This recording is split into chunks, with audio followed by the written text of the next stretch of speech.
Ayan, so magandang araw sa inyo lahat guys, no? Ayan. So, kamusta na po kayo dyan, no? Ayan, sana ay nasa mga mabuti ho tayo mga kalagayan, ha? Ayan, so guys, this is Laking Davao once again. Ayan, so welcome back to my channel. This will be a special coverage, no? Yung mga about dito sa nangyayari dito sa may KOJC, no? Ayan, so ito yung currently na pangyayari ngayon. Ito yung ika-apat na araw simula nung lumusob ko itong mga kapulisan dito sa Kingdom of Jesus Christ compound, no?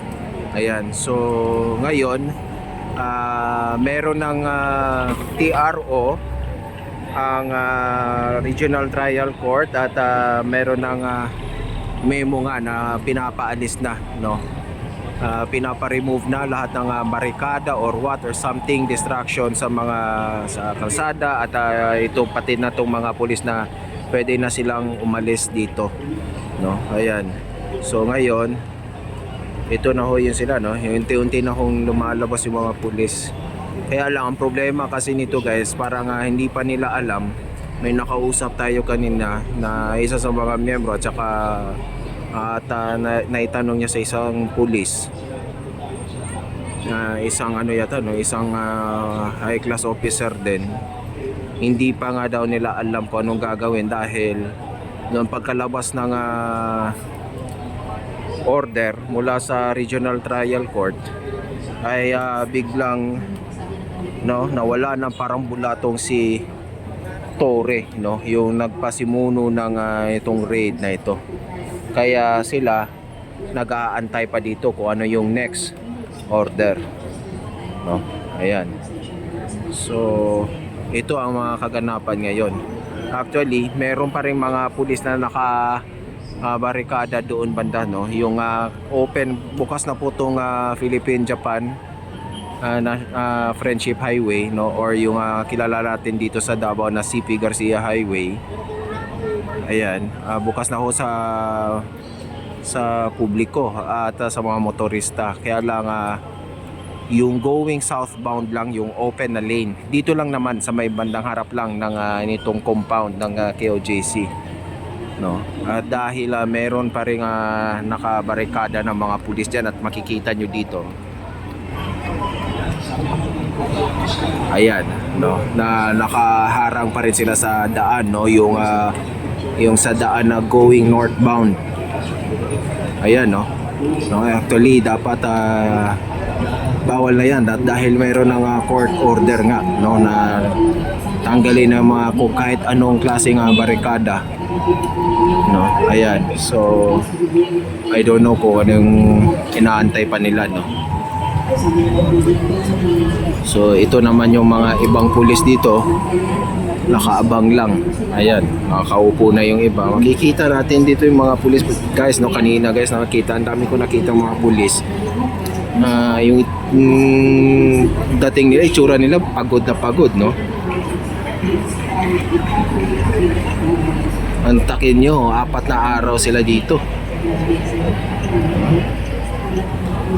Ayan, ito guys, no.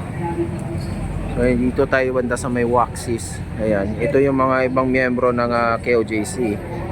Malamang inaantay na lang din ito yung paglisan nitong mga kapulisan, no.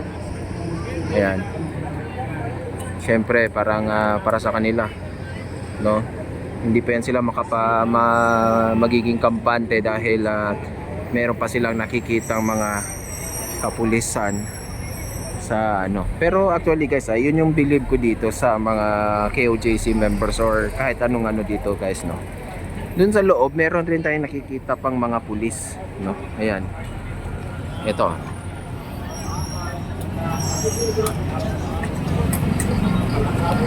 Ayan, ayan yung sa may harap mismo ng school. So may mga pulis pa rin sa loob. Yun yung sabi ko sa inyo na parang nakakabilib dito sa mga KOJC members. Kahit mayroon na silang hawak na papeles na or court order na pinapaalis na tong mga pulis dito, eh tila ano no, hinahayaan lang nila yung mga pulis, hindi nila itinataboy, no? Wala silang tinataboy na pulis. No, actually kanina nga nanonood tayo sa isang sa news, no, ng SMNI, no? At meron pa tayong nakita, no, na parang kinakamayan pa, may mga payakap-yakap pa yung iba, nagsasayaw pa sa mga pulis, no? Nakikisayaw pa yung mga pulis, yung iba, no? Ayan. So, sayahin talaga tong mga KOJC members, guys, no? Ayun. So, nakakaawa lang talaga yung mga pangyayari yung mga nakaraang araw, guys.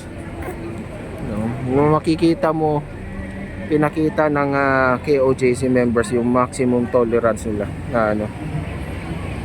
Ayan. Ayun. Ayan, guys. Ito, guys, oh.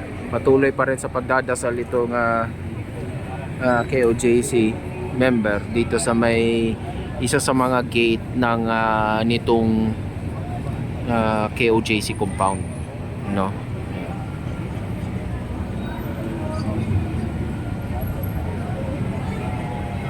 Ayan.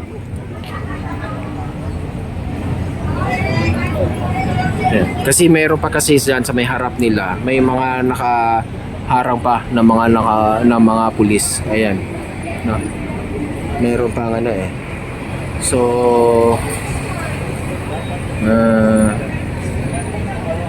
yan, patuloy nila pinagdadasal yung mga pulis na yan. Ayan.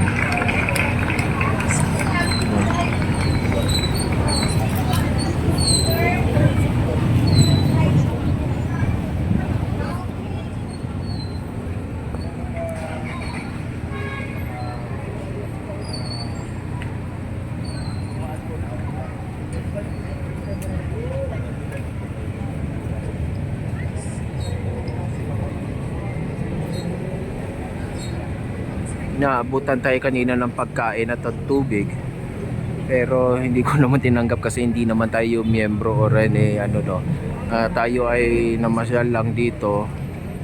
Pinuntahan lang natin to para makakuha tayo. Nagbabaka sakali lang ako kanina na baka makakuha ng kahit coverage, no. Actually nung mga nakaraang araw ilang beses ako nag-attempt, kaya lang yung mga bandang doon sa may airport talagang nakabarikada at saka merong mga bantay, no, mahigpit daw yung pulis. Ang dahilan pala nun, iniiwasan ng mga pulis na dumating yung mga magrarally sana, no. Ayan. So ito,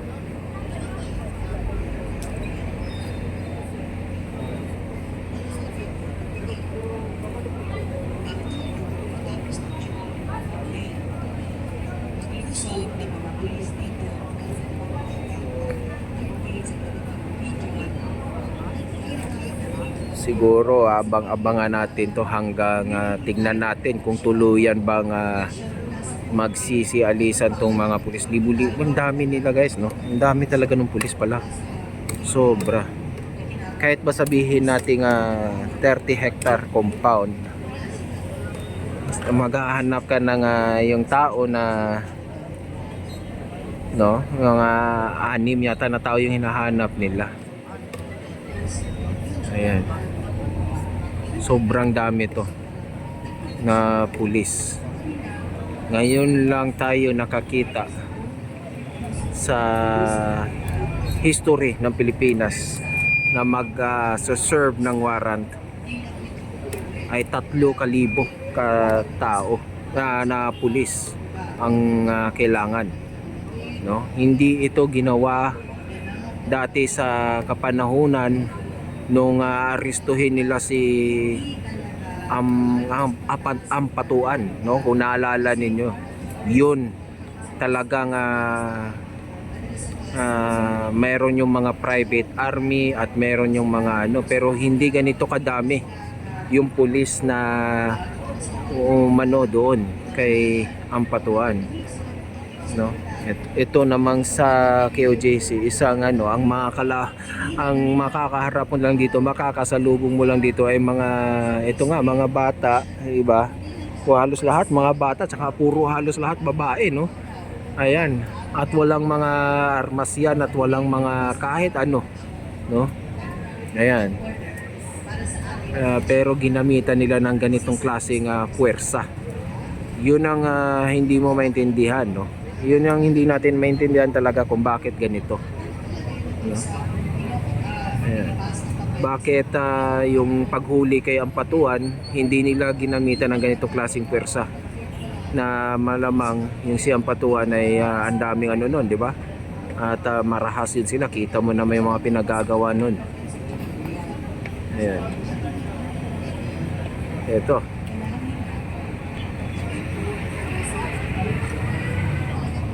Meron din pala mga pulis pa doon, no, sa kabila.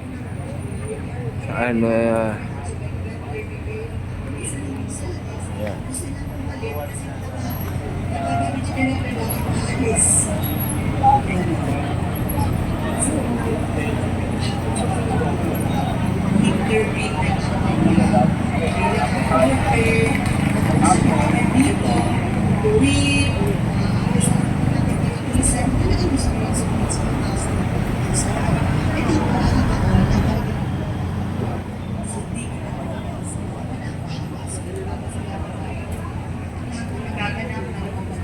Ayan.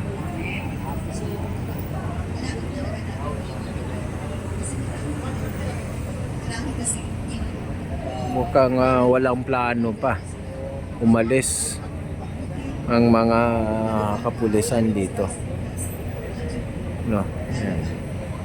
Or nag-aantay pa sila ng any orders, especially doon coming from the order na kung sino nagsimuno nito, nagpasimuno nito, guys, no. Kasi siya yung perang pinaka-head. So I think since nawala na dito, ayan,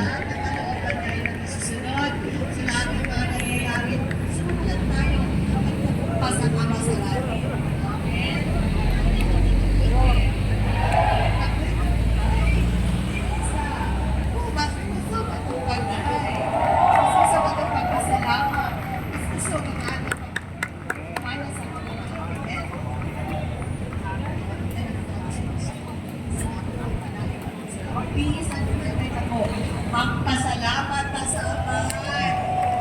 Restricted na rin tanan.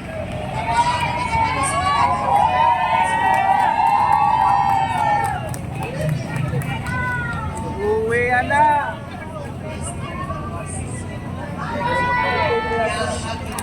so ito, unti-unti nang umaalis yung mga ano, or nagpaplano pa to silang mangharang na naman, no? Ito.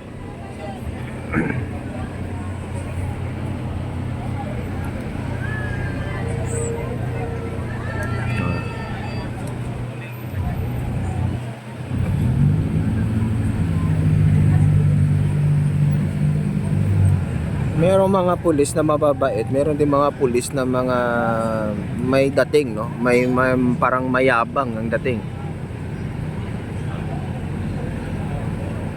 Ayan.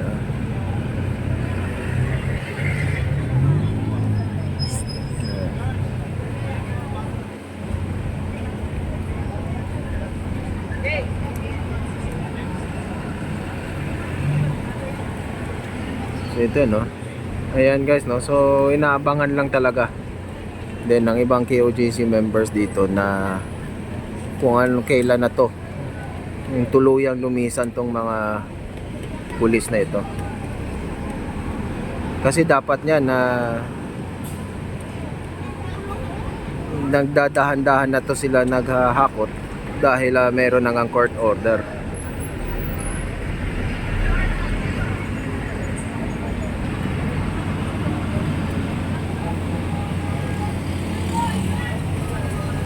So ito.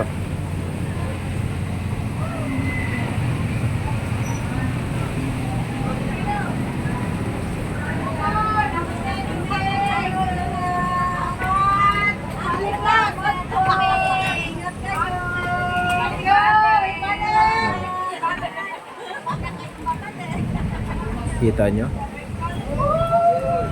Sinasabihan pa nila ng ingat sila sa pag-uwi nila ng mga taga KOJC. May Bible study po kami next Wednesday. Baka makasali kayo. Inaaya pa nilang mag Bible study kung wala pang plano umuwi, no? Meron ba daw silang schedule na Bible study. Ganun ka ano to guys, no?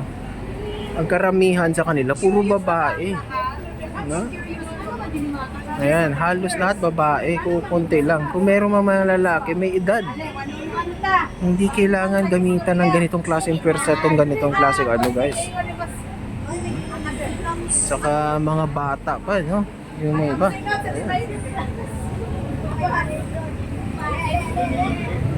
Ito yung waxis.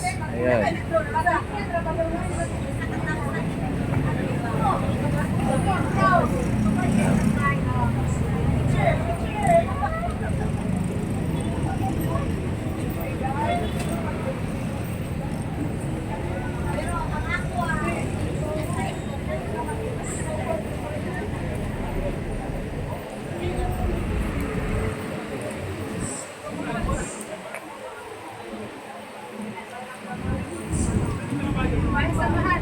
So, ito guys, no? Balik tayo dito sa may taas. At dahil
guys, no? Bukan natin ano.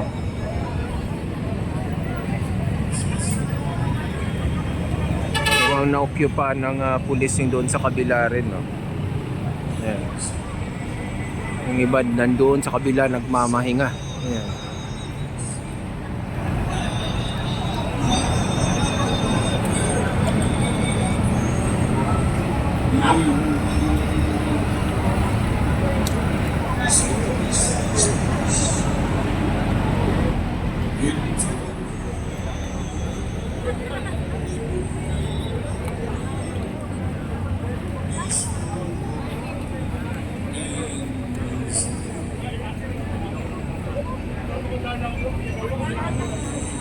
At lang muna natin guys, ha.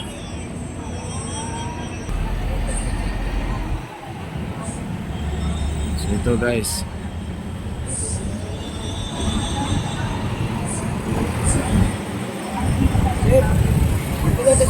Ay, siya. Kaya kayo, hindi nung patumbayan nila dito, sir. Sinsya na kaya? Okay lang, okay lang. Ayun. So, bababa tayo. Pwede tayo siguro tumawid doon. Sige, kasa.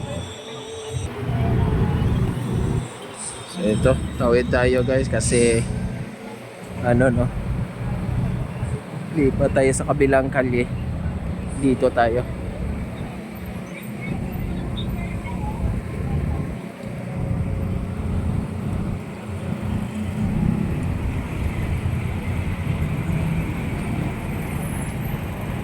Ano?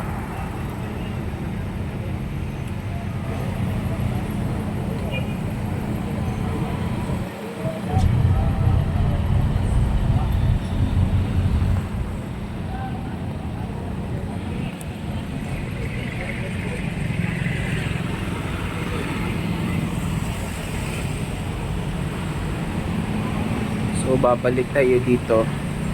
Maya maya hanap tayo ng ibang pwesto guys. So dito tayo sa kabilang side. Yan. So guys.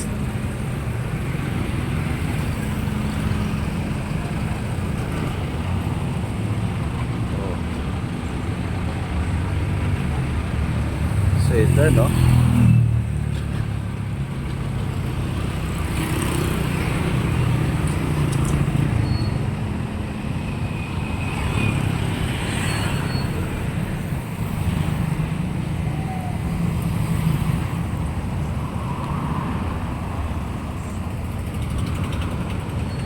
So cut lang muna natin. Gagawa tayo ng part 2 mamaya guys. Okay guys?